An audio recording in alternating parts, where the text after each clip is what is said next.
Viewer discretion is advised.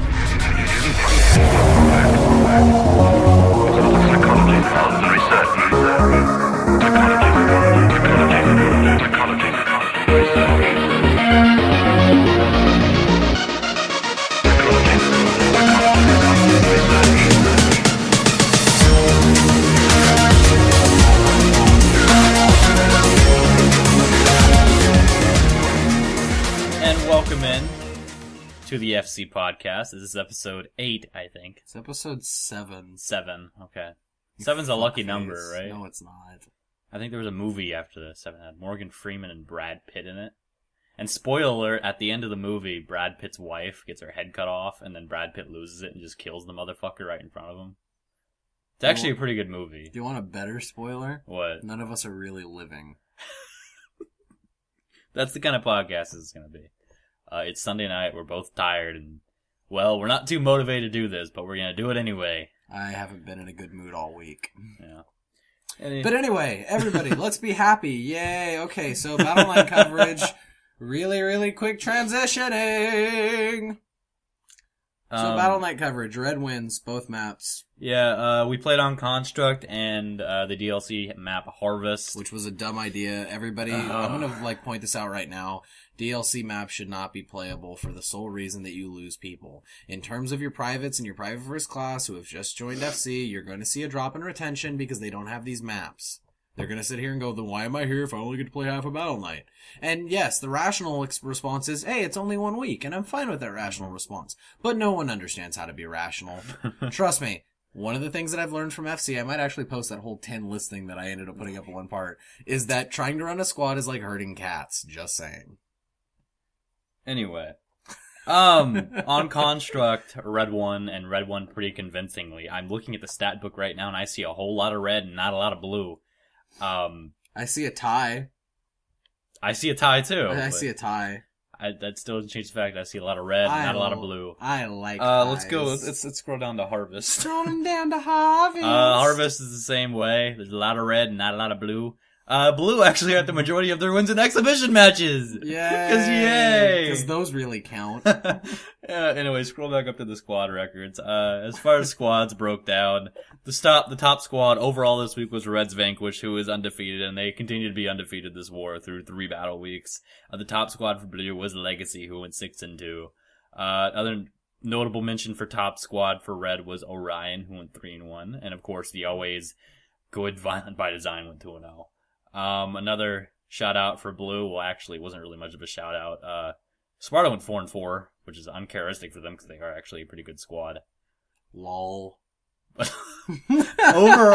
Overall, Red pretty much took Blue, bent them over a table, and raped them. And raped them pretty damn hard.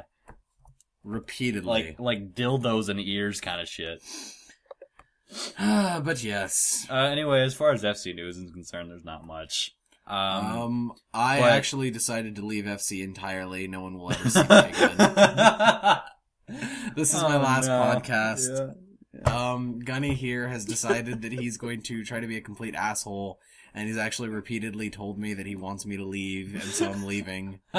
Same with Nicholas Sapien and Platinum. Yep, that's exactly what's happening. Yup, everyone wants me gone, so I'm just gonna leave. Anyway, the only piece of FC news is that me and Toast have officially launched the FC Salvation Army.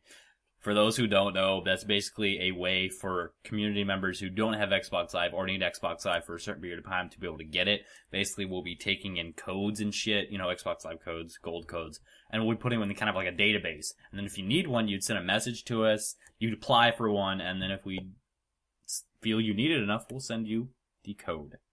How that works is basically send us a message with the code, right? Yeah, we actually have it posted on the forums. For those of you guys who haven't looked, you should totally check it out.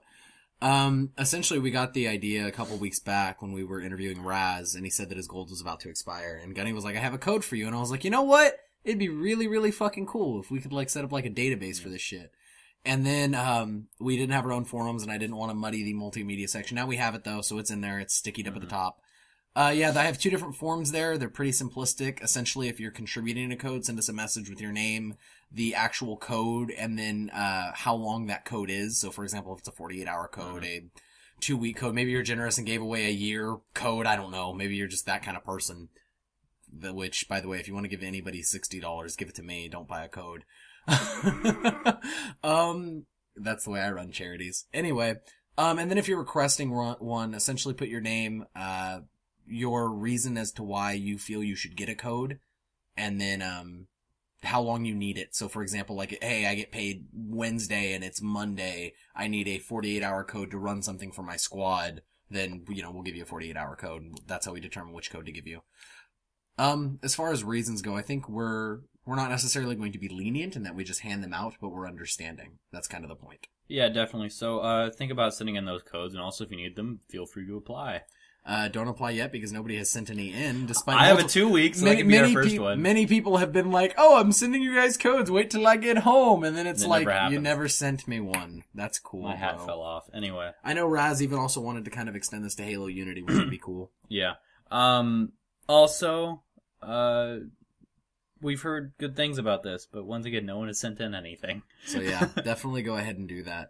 Also, if you guys want your listener mail, which has become rather abundant, go ahead and let us know what you guys think about the FCA Salvation Army. I know there's been concerns about people going, well, won't it be abused, or won't you two take advantage of it? To which the response is, no, Gunny and I both have live subscriptions, which aren't due to run out until the 720 comes out, essentially. Pretty much. Yeah. And in terms of people abusing it, we need to band together as a community. We're a community for a reason. Mm-hmm. We need to start trusting each other. We'll move on to some video game news. In the last bulletin by 343 Industries on their site Halo Waypoint, they talked about possibly some weapon changes and some weapon buffs to certain weapons in the game, such as the battle rifle, the carbine, the light rifle, the assault rifle, the suppressor, and the storm rifle. They're doing this because they have gotten lots of complaints and a lot of messages, basically, saying that Halo 4 is a one-gun game, where the DMR dominates everything. And, partially due to its magnetism, to be honest. And to combat this, instead of nerfing the DMR, what they decided to do is basically bring every other weapon up to its level. They're talking about making the BR now a 4-shot kill instead of a 5-shot kill. They are making the carbine a 7-shot kill instead of an 8-shot kill. And they are increasing the aim assist on the light rifle. As far as automatic weapons are concerned, they're going to beef up the assault rifle, the suppressor, and the storm rifle. They did not indicate by how much, but they also said they will decrease the aim assist on all those weapons to kind of balance it out. But as far as everything else, that's about it. They're not going to touch anything else, although I feel, this is a personal opinion, the bolt shot shouldn't exist. Or at least make it ordnance. Not as a loadout. Like, they nerfed it, but... Nerfed in quotes with a very, very small lowercase n. Yeah, I still don't like it. Well, to be honest, I mean, to go even further, this is also something that I've expressed to people before. Again, I don't know how you feel about this. I feel the plasma pistol should only EMP vehicles. I don't feel like it should drop shields.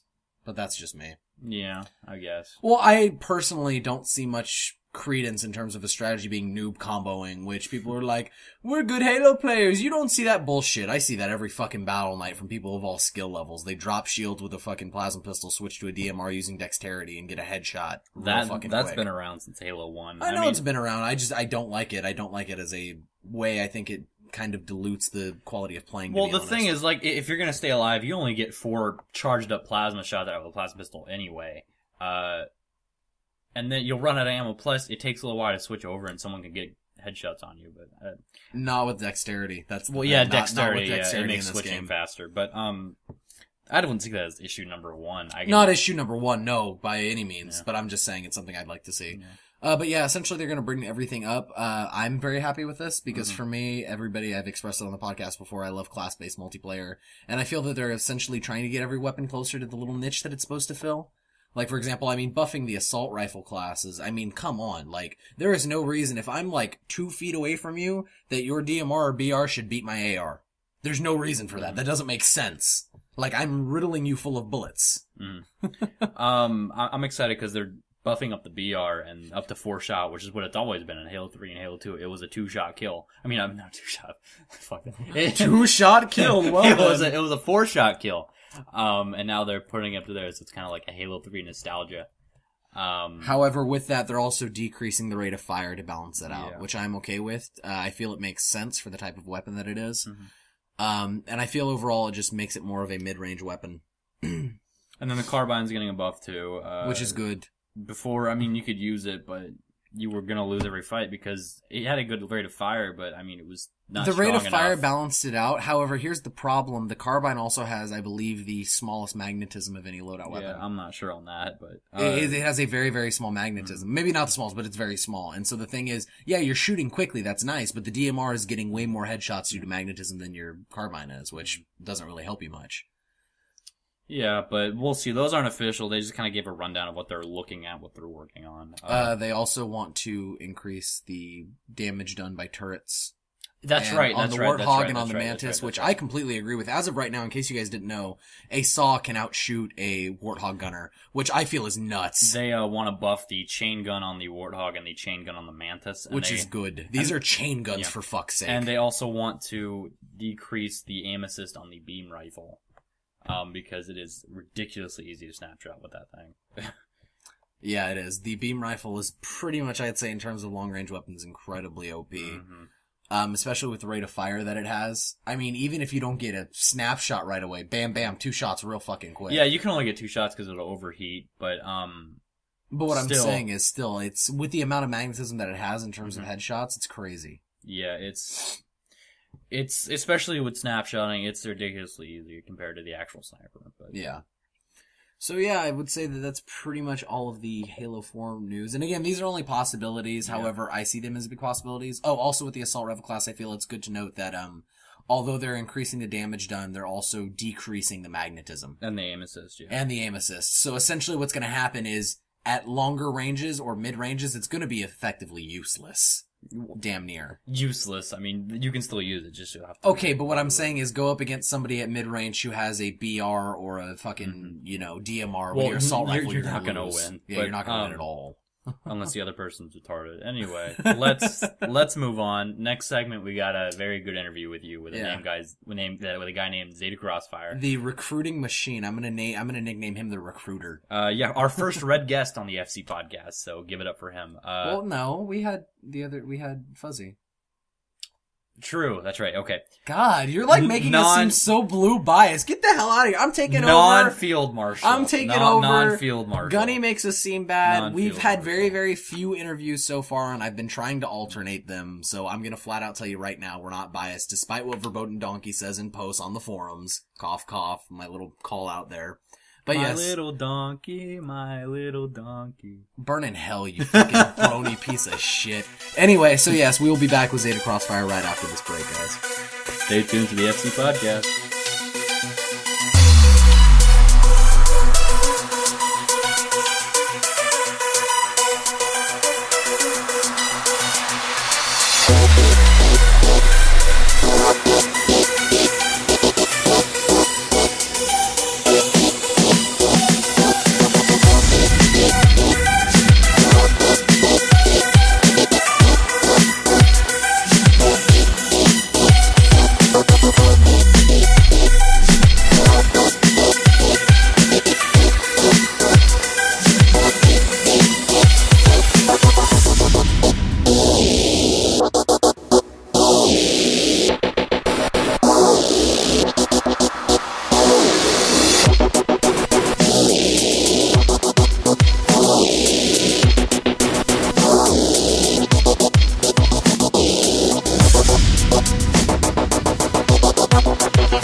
And welcome back in to the FC podcast. It is time for our interview portion of the show. Toast, who's our guest? Yay! We actually have Zeta Crossfire with us today. Hey guys, how's it going? It's going. It's going good. It's going somewhere. I'm not sure where. Anyway, so Zeta, why don't you let us know your actual legitimate name and how old you are? So my actual name is Zach Shannon. I'm 22 from Portland, Oregon. Currently double majoring in political science and psychology at Portland State. Oh, there you go. I like this guy. He's going to be in one of my tirades with me in one of these future. Probably. Are you talking about politics and stuff like that? Yeah, I was originally going to double major in politics and economics, and I had for writing for The Economist or something. That's nice. Economics was originally my other major, but I started to get more into the political aspect. So I'm focusing on human-to-human interactions with my psychology. Very sweet. Cool. Yeah, see, he's going to be in one of the future shows along with Bubba Bishop because we keep getting viewer mail from him, and he's incredibly articulate. I think he's only like 16, and he's like one of the most articulate people I've met in FC. He's fucking awesome. Yeah. Damn, nice. Alright, so, Zeta, when did you join FC? So I joined, I can't remember the exact date, but a few days after my birthday, so I think like February 3rd or 4th. So I've been here almost 4 months. I'm getting there. 3.5 months. Okay. Something like that. So not like a long time. So yeah, you enlisted and you went red, and what's your current rank in your job in red?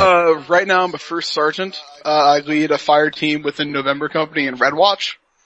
Also, if you hear me say Red Watch a lot, Rowan Donkey said I have to say it at least 30 times where I get a demotion. So, Red Watch is awesome, Red Watch is great, Red Watch is amazing. So you guys know, I have a tally right now I have to put down Red propaganda. for Red Watch. Yeah, but I'm a first sergeant, I read, Orion fire team, which is basically our US branch. Because like November split up into two, we have UK members in US. Okay. And I lead all the people in the US team. That's nice. actually pretty awesome. You have two fire teams for, like, one for American and one for UK. That's actually really cool. Yeah, we actually have a really big growing UK squad. Like when I joined even 3 months ago, I think we had 3 people from the UK and now we have somewhere near 10. So it's gaining in numbers. Are they pretty active on BattleNets? Because I know the time difference can be tough. Yeah, like 11 o'clock, is when the game starts for them. So we usually try and send them in first and they'll play from 11 to 12. And it sucks for them because it's a school night. For most of them are in either college or high school. So they only have an hour and then they have to go to sleep. So it kind of sucks for them, but the fact that there's a lot of people there till like 2 or 3 a.m. because they're dedicated. Yeah. And it's very nice to see. I just like the global impact. FC's going global. Yeah. Yeah, they are. Yeah, we're gonna have a European branch, Australian, Asian, we're all over the map. I know I actually have somebody in my squad who's from Norway. He's former Ambassador Way, if anybody's out there like has seen him around. And he's 9 hours ahead of us, so they start at like midnight for him. And of course it's a school night, he's in high school, and like you'll hear him like he's like really quiet, like trying not to wake up his house. And at first we were all kind of like, why is he so quiet? And we realized, oh, because it's fucking 3 a.m. over there, and he's gonna wake everyone up if he starts shouting. Like, one of the guys in our squad, in Red Watch, by the way, is Rain Requiem, and I was talking to him, he's only been here, I think, since, like September or something like that. He used to be a guy that went to bed at 11 o'clock, and then he joined FC, and now, even not on FC nights, he only can fall asleep at like 3 or 4 in the morning. So I think FC has ruined his sleep patterns, and it's kinda awesome. That is dedication, though. Exactly, a lot of the UK guys are dedicated. It's rather nice that we're able to get a lot of them to come join us. Very awesome. Alright, so you've been here about 3 months, as you said. Is there a favorite moment that you can think of during your time so far? Favorite moment. There's a few. So the first battle I ever played was the Ragnarok, battle at the very end. Oh, the capital battle. Yeah, the capital battle, thank you, I can't think of the words.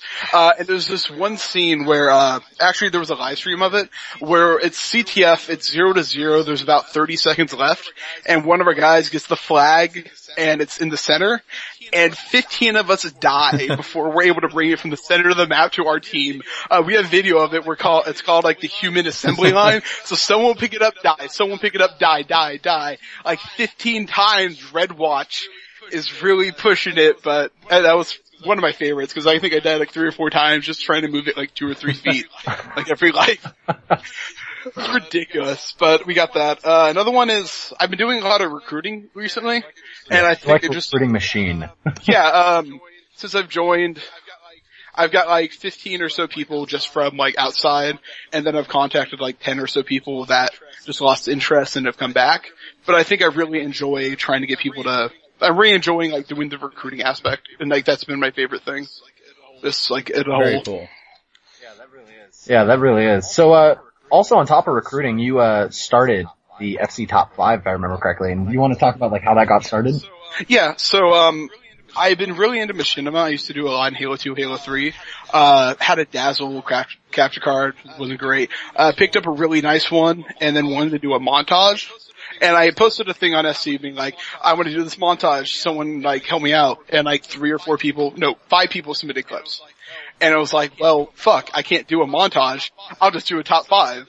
So I did the top 5 and it worked out really well. And then I was like, I was going to continue it every 2 weeks. I had a final the next week, so I was like, I'm going to take a week off. And then Windows Movie Maker, the most reliable freaking software I've ever used. Every time I like try to load new video into it, it's like corrupted. Oh, this audio file doesn't work. What are you doing? And then it's been delaying me to do it. But actually, Blaze from Second Nature and Red is going to be taking it over because he has better equipment than I do. Okay. So, what is the selection process like for that sort of thing? Selection process, like, I think he's running it by a few different people, but the way I did it was just like, what I thought was the best, the coolest clip, like what is unique? Like what are the things that you just go, holy shit, like that was awesome. Like, the number one for my last and only video was, it was Unfolded Freedom, and he shot a binary rifle, and the dude pulled up his shield, and the binary rifle, like, hit off the shield and got a guy in the corner, and it was just like, damn, that's great. Also, whatever my girlfriend says looks cool.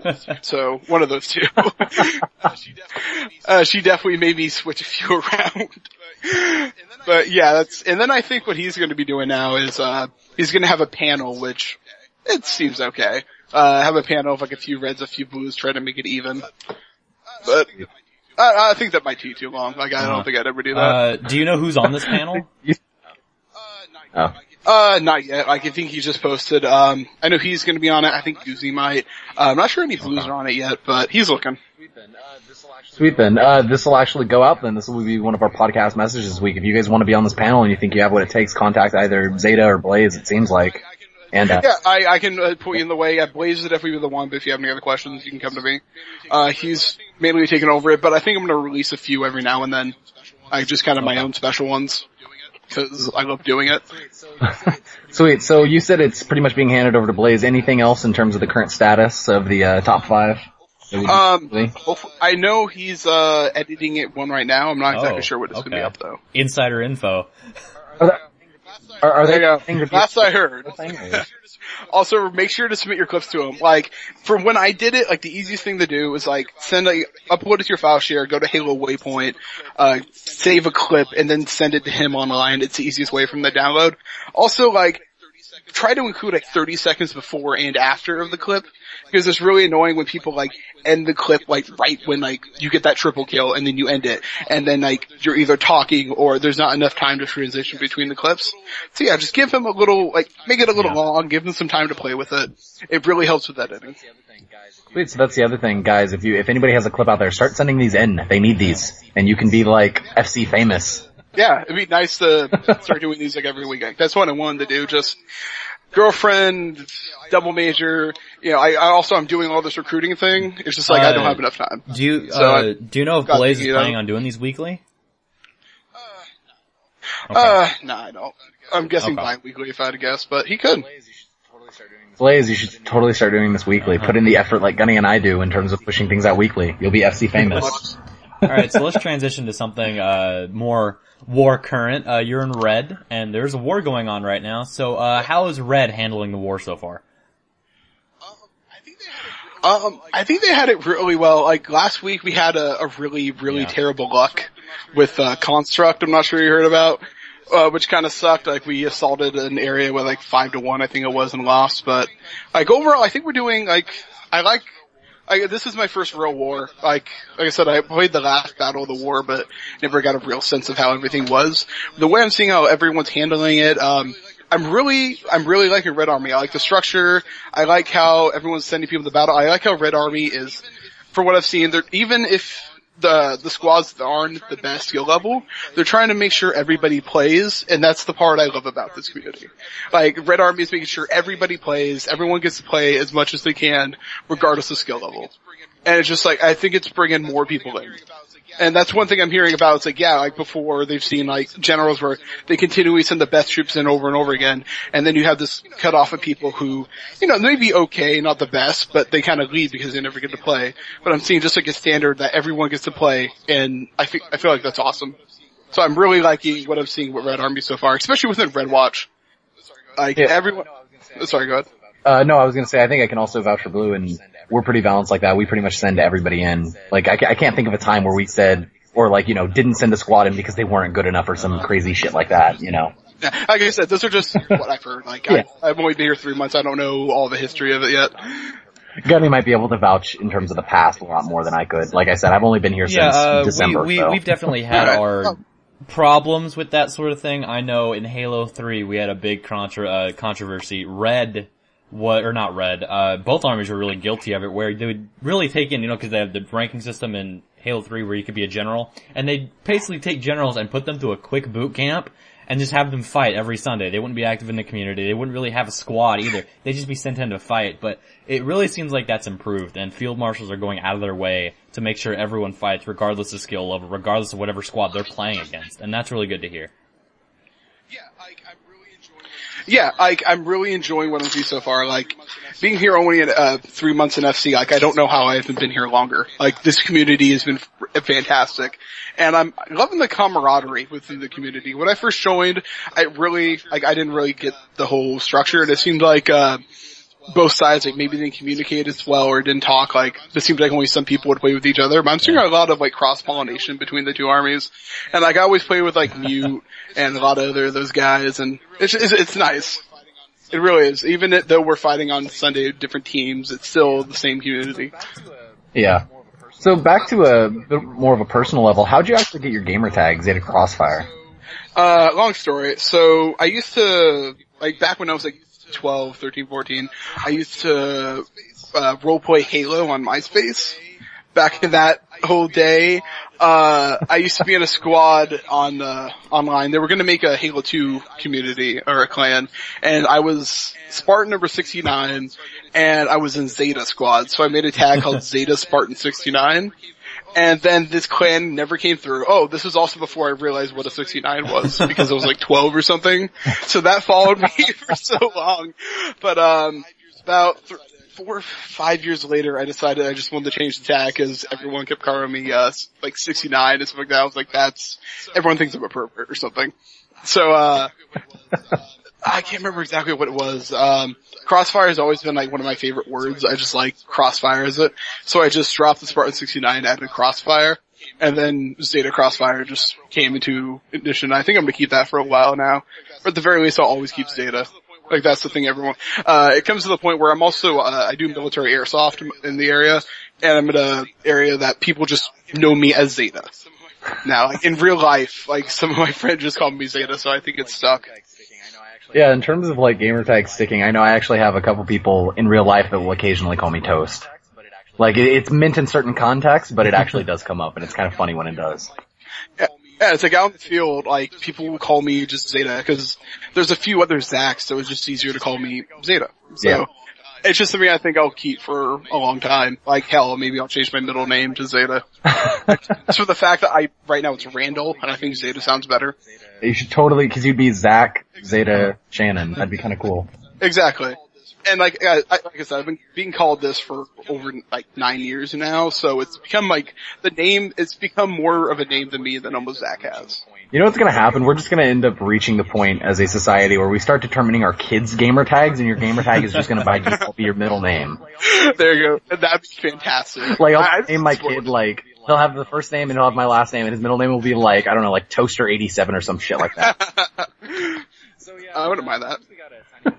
So yeah, since we got a tiny bit of time left here in this interview, real quick, do you have any comments about the recent tweaks 343 Industry is making to the weapons, loadout weapons in Halo 4?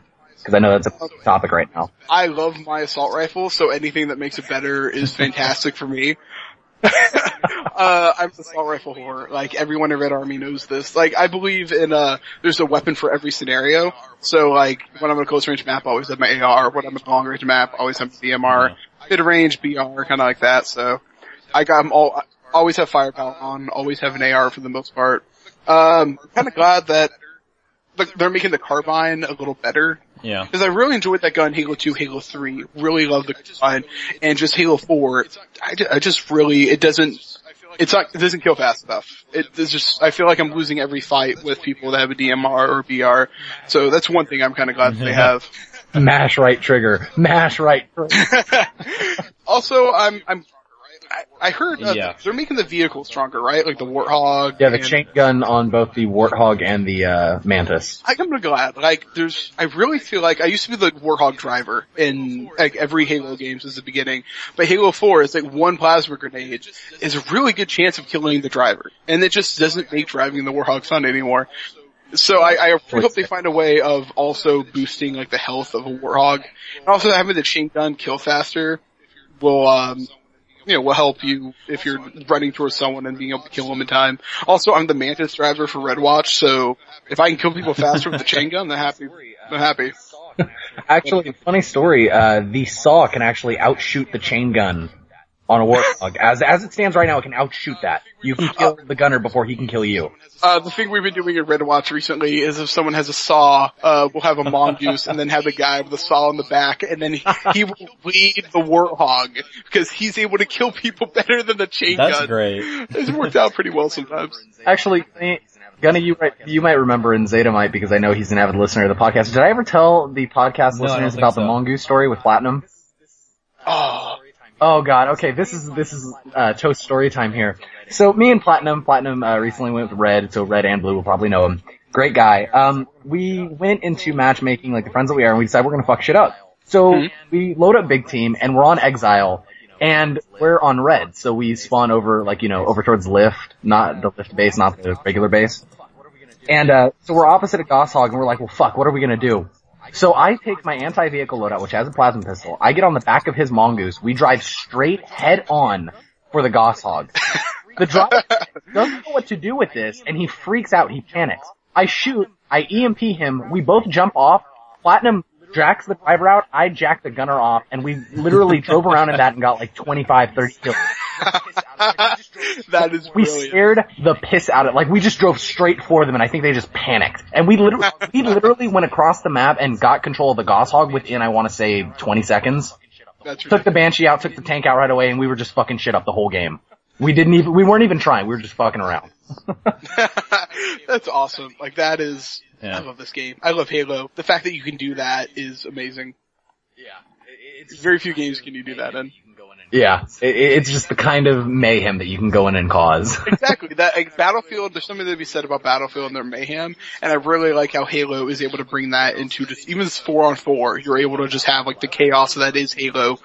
Speaking of Battlefield, I was never a huge fan just because I'm not a big fan of realistic war shooters. I'm just not big on them. Gunny here is. He has a lot of fun with Battlefield.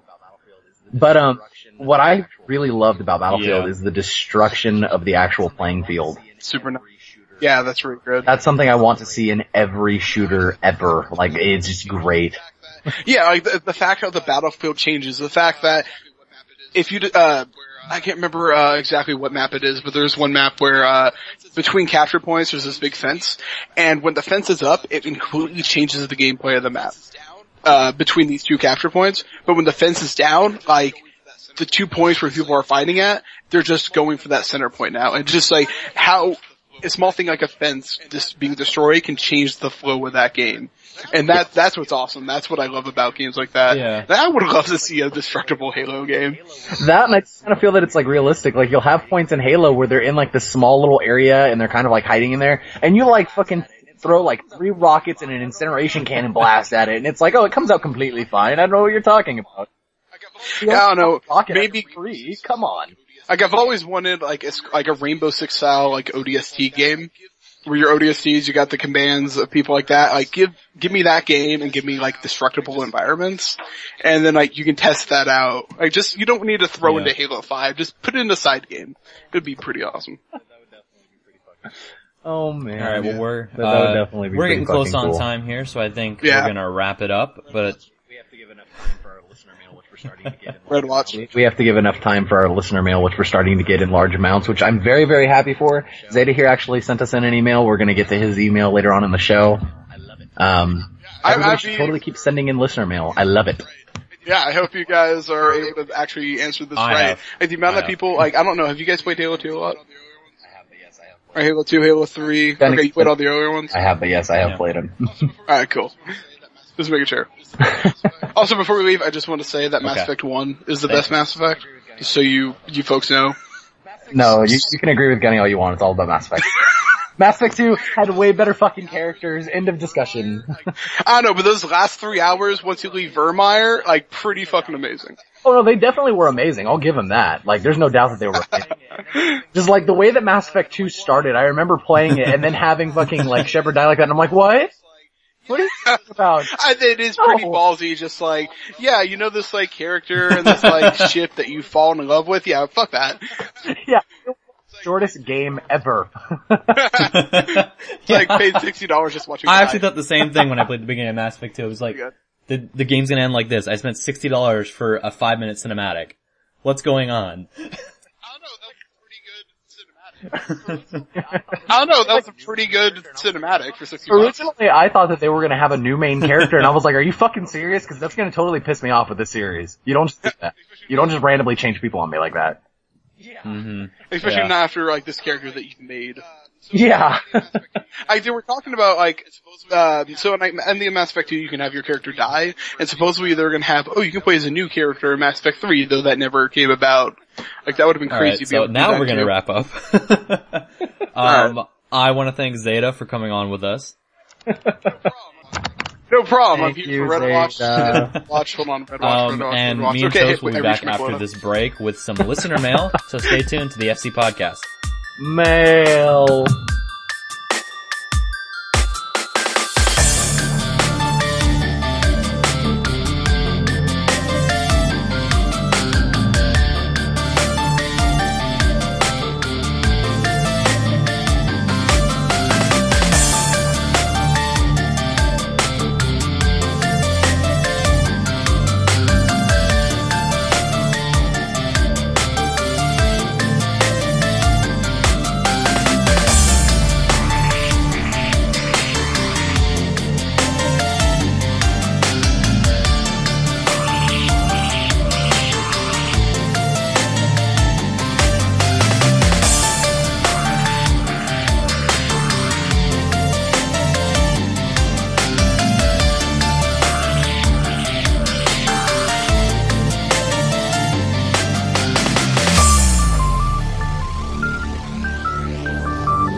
Welcome back into the FC Podcast. Brandon Hickey here, aka Toast. Whoa! With Gunny. Whoa! You don't give out my last name like that. His name is Eli Corhonen. Look him up on Facebook. My last name is in the officer chat. ELIKOH or KORHONEN. Corhonen. Anyway. Yes, there you go. Look him up and spam him. Welcome back into the FC Podcast. We want to thank Zeta Crossfire for coming on with us. That was definitely a great interview. It was amazing. Yeah, I actually like Zeta a lot. I got to play against him tonight.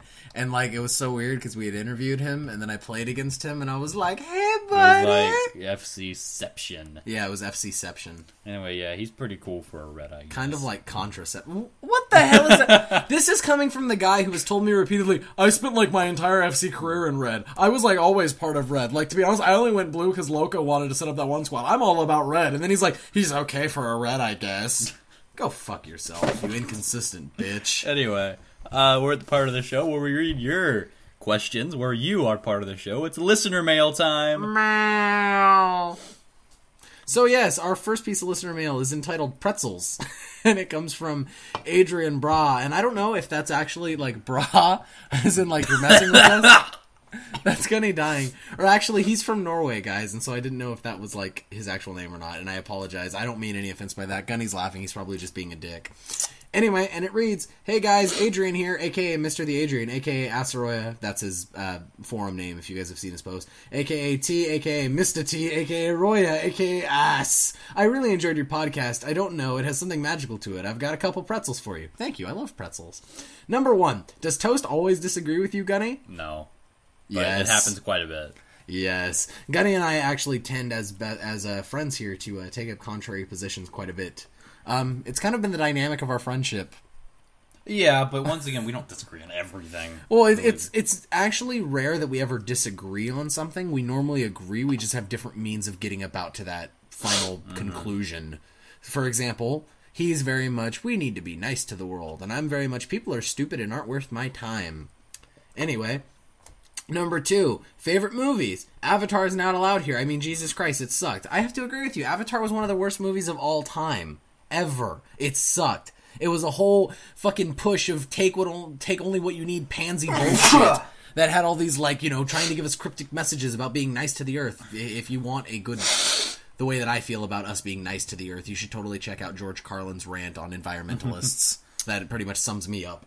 Yeah, my favorite movie, it's got to be a Tarantino one. I'd probably say Pulp Fiction. Yeah! Pulp Fiction is a great movie. Okay, for me, I'd have to say Pulp Fiction is up there. I've been digging Django so much since we saw it, Gunny. Like, that movie's awesome. And actually, recently, because I'll have it when Kaz gets here, because he got a bunch of stuff for me in the Philippines, because they're downloading laws. Fucking Les Miserables, I have been, like, digging the shit out of that so much. Like, everybody go ahead and call me some, like, stupid dork or some shit, but that movie's fucking beast. Like, I don't give a shit. Musicals are the shit.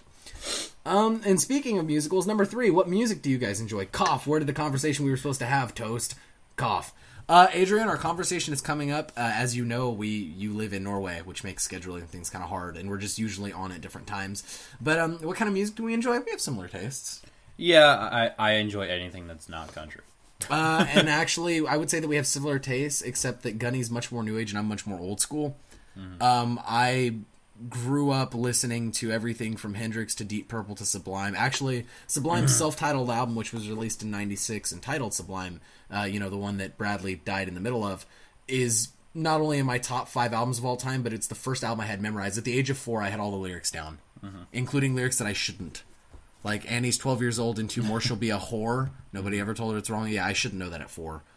But, yeah, and so I go pretty much all over the place. Yeah, just to name a couple of my favorite artists, I like Green Day is a good one as far as rock is concerned. It's old for rap.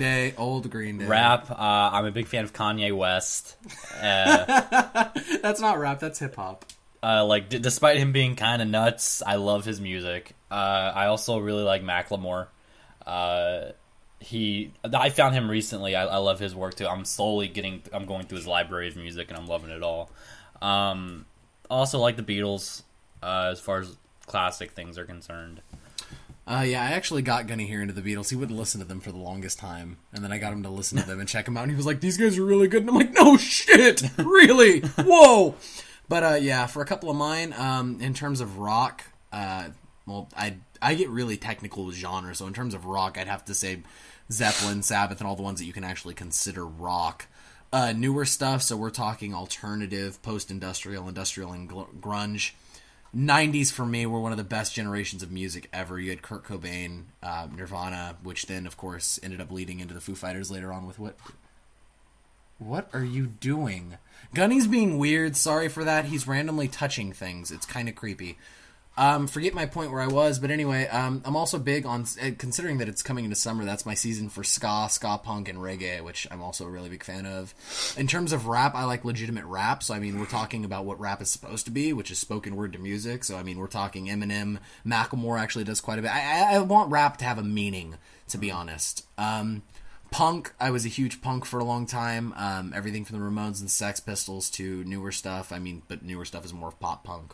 I can go on forever, so I'm just going to go ahead and stop here. Yeah. Although I will say, best piece of music, I think, in its entirety in terms of album is hands down Pink Floyd's The Wall. I might do a special one time where I break down that whole album.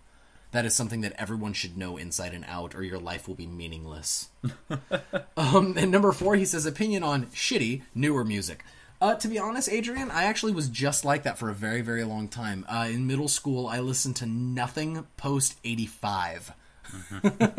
And to be honest, that ended up changing. I realized that it wasn't so much newer music that I hated, it was empty music that I hated. Which I will agree, a lot of newer music tends to be empty, especially considering that it comes out of the pop generation of pretty much making music for money's sake, or making music that doesn't have any depth. But I would actually have to say that there are plenty of newer artists that actually do have quite a bit of depth to them, and you should totally check them out. Yeah, you can't judge new music by what you see on the top 40 charts. You can't. If you dig deep, there is new music that is actually pretty good. Like It's very Macklemore, good. like he's getting popular. Like you're gonna see him top 40 charts. Doesn't mean his songs don't have meaning. Like seriously, go through Yeah, his he library. actually has one called Wings where he completely breaks down consumerism. And I was like, yes, this is what I want, meaning. Yeah, and even the song Thrift Shop, that breaks down, you don't have to find good clothes for $50. You can find good clothes thrift shops. And although that isn't as deep as what I'd want, it's still something. Also, check out Cage the Elephant. They haven't done too much recently, but they're always great. And, I'd say fairly current. Yeah. They'd fit into newer music anyway. The Black Keys I've always liked.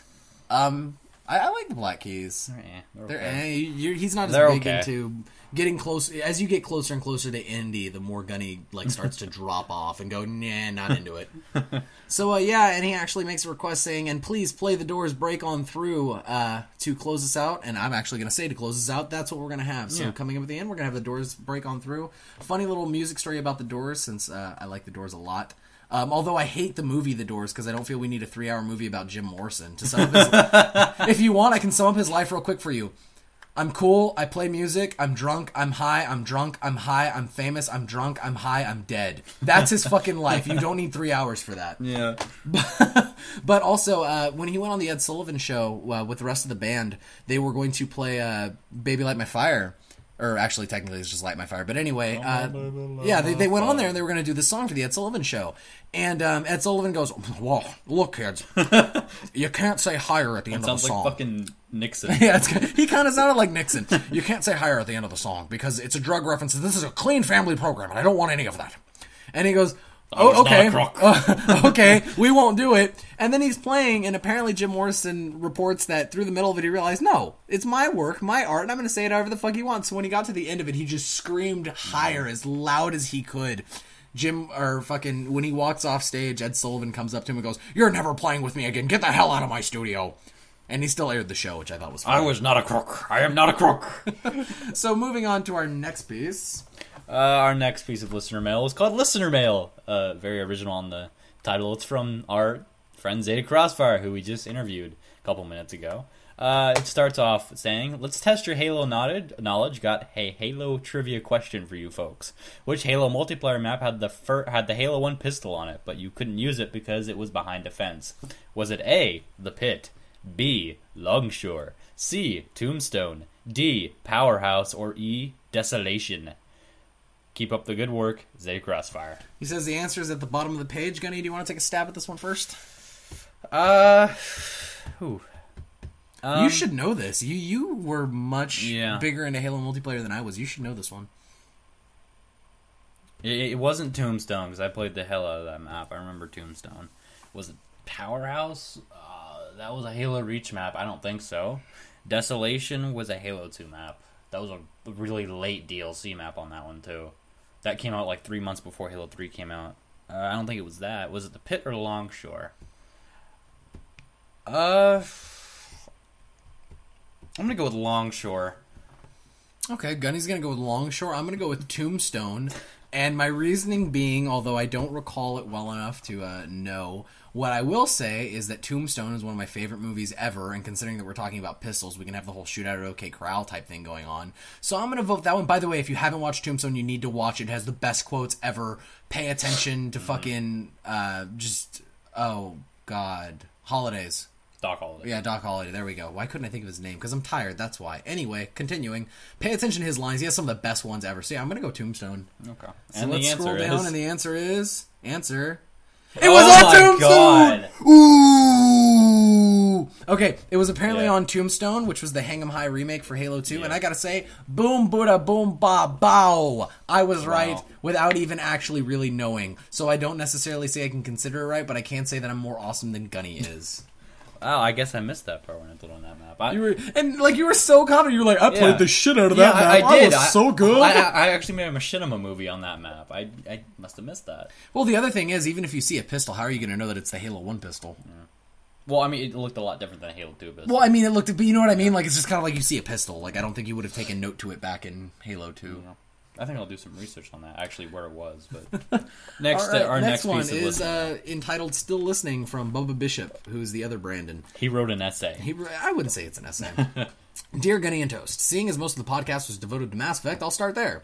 I definitely agree with Toast on how Mass Effect 3 ended. If players had stopped and reflected upon the way the entire Mass Effect universe was affected by your choice, it was still recognizing the choices the player made by changing the way an entire universe continued to live. While the cinematic was a letdown to an extent, you could ignore it by walking out of the room and listening and then thinking, which my generation doesn't seem to do very often. Thank you, my God, I knew I loved you for a reason other than your name being mine. You, sir, know what's going on. You are awarded the High Toast Award, and I will give you 30 billion internets.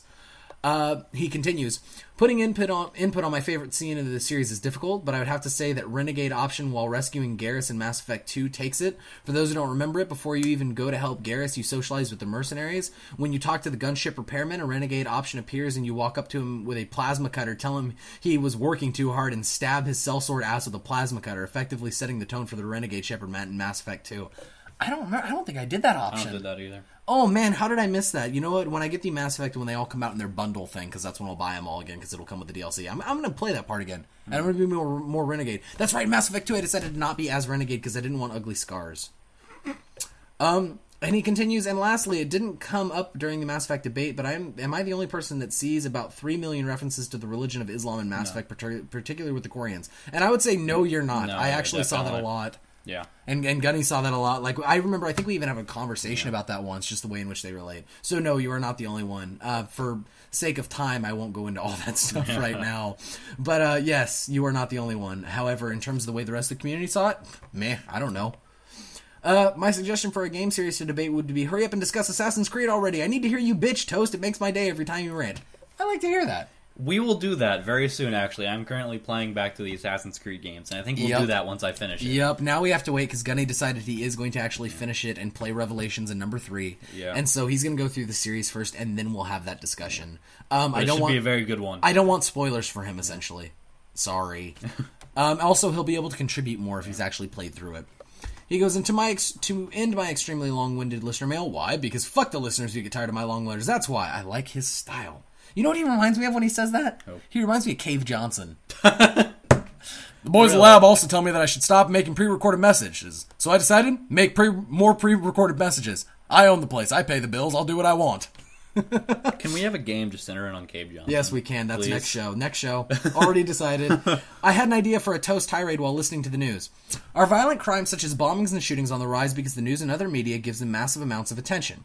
After all, the media plasters the criminal's name and actions all over the news for weeks, and if they're mentally unstable like many of them were found to be, why would they care if the attention is negative or positive? After all, when was the last time one person's positive actions recognized for weeks with several repetitive articles that gives no new info and practically celebrate the events that transpired? Sincerely, long-winded Bubba. To that, I can say, although we won't go into a full tirade this show, since we had an interview and that eats up a lot of time, I actually think I will go in depth in terms of what I feel about media and violent crime recently. If you'd like to know, violent crime actually isn't as much of an issue anymore. It's been steadily on the drop since the 80s. If any of you guys have read Freakonomics, you'll actually see a very interesting reason for why. Did you ever read that, Gunny? He shook his head no, by the way. I don't know why he does. He needs to say these things when doing a podcast. Anyway, actually their reasoning for it was that Roe v. Wade was passed and essentially defined what an abortion was and made it more viable, because essentially you had all these people that were in low-income areas that weren't able to get abortions, and they had to have these children. Then they had to have children that weren't being taken care of, and children that aren't taken care of are more likely to get involved in violent crime. So if you cut those children that aren't going to be involved in violent crime, you're not going to have violent crime. Yeah. And so, to be honest, it made sense. They gave, of course, other reasons as well. That wasn't their sole, idea. There were many things that contributed to it. But overall, it's actually down, and I would say that the reason why it seems as high as it does is because the media covers it the way they do. In terms of it making things go on the rise, I don't think it's on the rise. I don't think it's causing it to be on the rise, no. I would say that it makes it seem as if it's on the rise, but that's only because we fucking talk about it 24/7. Like, to be honest, if they gave this as much coverage as they did actual important shit in the news, which cough cough, the media doesn't anymore, that's why I got out of journalism, end of rant, you actually would see that it's just as frequent as anything else that's talked about, I think. Yeah. It's just, it seems bigger because there are more news stations covering it. More news stations that feel they're entitled to talk about shit that they actually don't have details on, and they like to repeat things over and over and over and over and over and over and over and over. You know, I repeated myself a lot there. I should just be handed a news show. Anyway, you want to know something during that whole Boston bombing thing? I'm from Boston. CNN, you know, the big news organization. They had a lot of controversy. Constantly negative news. Yeah, they had some controversy, and it really just shows how stupid journalism is these days. They had a reporter who had reported one of the Boston bombers had been arrested, right? She had a source close to the situation that told her that. Turns out, the police department came out and said, we have no one. I don't know what the fuck she's talking about. And that news report had been plastered everywhere. Like, it was everywhere. Everyone was taking that as the real report. And then it comes back, and it's like, nope, not arrested. I don't know where that reporter got that info. It's like, come on, guys. When you have a source report, you gotta confirm. Don't take one person's word on it. The whole journalism sphere is a mess. I'll actually do... Next tirade that I do will be devoted to vulgarity. It'll be language overall, and it'll also touch on the medium and the way in which we do all that kind of stuff. So that's coming up, guys, along with the Assassin's Creed rant. Also, the Church of Toast stuff is coming. This is just me throwing it in here. Today I was actually working on a long... part of it. I actually had about 3 pages down when I was writing the doctrine, the lore, and all that kind of stuff. And my Firefox closed. And I was typing in an FC message to post it as a thread. And the autosave didn't catch it. So I lost all of it. So that's a setback. And it's been that kind of day. It's been that kind of day, definitely. That's one of the reasons I'm not in a great mood. So I will actually get that up for you guys as soon as possible, just to let you guys know that it's coming. But yes, overall, thanks for the listener mail, guys. Always send more. Our little call out here, Yasis was supposed to send us a whole, like, trash talk mail where he was essentially saying that we knew nothing about what we were talking about in terms of Mass Effect. Yeah. Which isn't the response that I got from most people. So I'd be very interested to hear his thing. If I'm wrong, I want to know, but know this, Yasis, I will put up to help a fight. Yeah. But, anyway, yeah, he was supposed to send us a message, and he didn't, so that makes me question your integrity, good sir. He is in my squad, and while we were waiting to be put into a game, he was talking to me like, man, I'm going to send you such an angry email, because you guys don't know what you're talking about as far as Mass Effect is concerned. Okay, well, you better send it in about 3 hours, because that's when we record. And nothing sent yet. If you do send it, we'll talk about it on the next show. I mean, it'll kind of be bringing up old news, but whatever, que sera, sera. But until then, I'd have to say that you instantaneously lose by not posing your counter-argument. Yep. Anyway, we're going to wrap up this podcast. So once again, thanks for listening. This has been episode 7. Episode 7. For Gunny and for Toast. Yeah. Have a great day and tune in next week for another edition of the FC Podcast. Yep. Thanks for listening, guys. Play us out. Go fuck yourself, San Diego. Play us out, the doors.